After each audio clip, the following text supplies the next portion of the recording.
Brazil, যাদের একমাত্র কাজ হলো প্রতি 4 বছর পর পর হেক্সামিশন নামক একটা কাল্পনিক সিনেমা রিলিজ করা আর কোয়ার্টার ফাইনালে নকআউট হয়ে চোখের পানি মুছতে মুছতে নেক্সট টাইম ইনশাআল্লাহ বলে টিকেট কেটে ভারী করে দেওয়া, এদের সাথে আমাদের আজকে যোগাযোগ করতে হচ্ছে। হাইরে দিন পাঁচটি তারের মুকুট মাথায় ফুটবল জগতের প্রাণ, সাম্বার তালে পাঁচজোড়া কাপে শিল্পীর তুলি আচর, হলুদ জার্সির জাদুর ছোঁয়ায় মুগ্ধ বিশ্ব চরাচর। নির্মাণে নাম্বার 1 শাহ সিমেন্ট।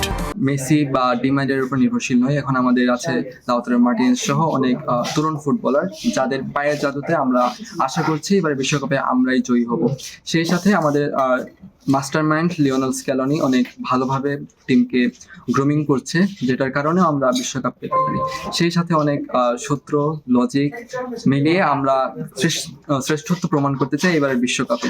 ইনশাল্লাহ আমরা আর্জেন্টিনায় জিতবে আমাদের এই বিশ্বকাপে। Vamos Argentina. আমি আমার ব্রাজিলের পক্ষে অবস্থান করছি এবং আমরা আশা করছি যে এইবার ব্রাজিল তাদের বিশ্বকাপ, তাদের বিগত বিতর্ক মুক্ত বিশ্বকাপের মতো এবারের বিশ্বকাপে তারাও চ্যাম্পিয়ন হবে।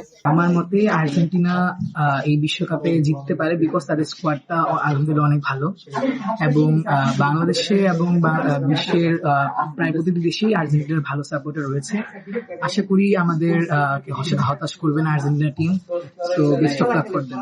আশা করি এবার বিশ্বকাপের ব্রাজিল কাপ নিবে, কারণ অন্যান্য টিমের সাথে যদি কম্পেয়ার করি ফ্রান্স, স্পেন তারা ভালো, তবে ব্রাজিলে এবার যে কোচ তার অধীনে নিশ্চয়ই ব্রাজিল এবার বিশ্বকাপ জিততে পারবে বলে আমি মনে করি ইনশাল্লাহ। খুবই আনন্দঘন বিশ্বকাপ চলছে, এর মাঝে আমাদের দুই বিতর্কিক গ্রুপ আর্জেন্টিনা এবং ব্রাজিলের হয়ে কে সেরা এটা নিয়ে বিতর্ক, খুবই উপভোগ্য একটা বিতর্ক ছিল।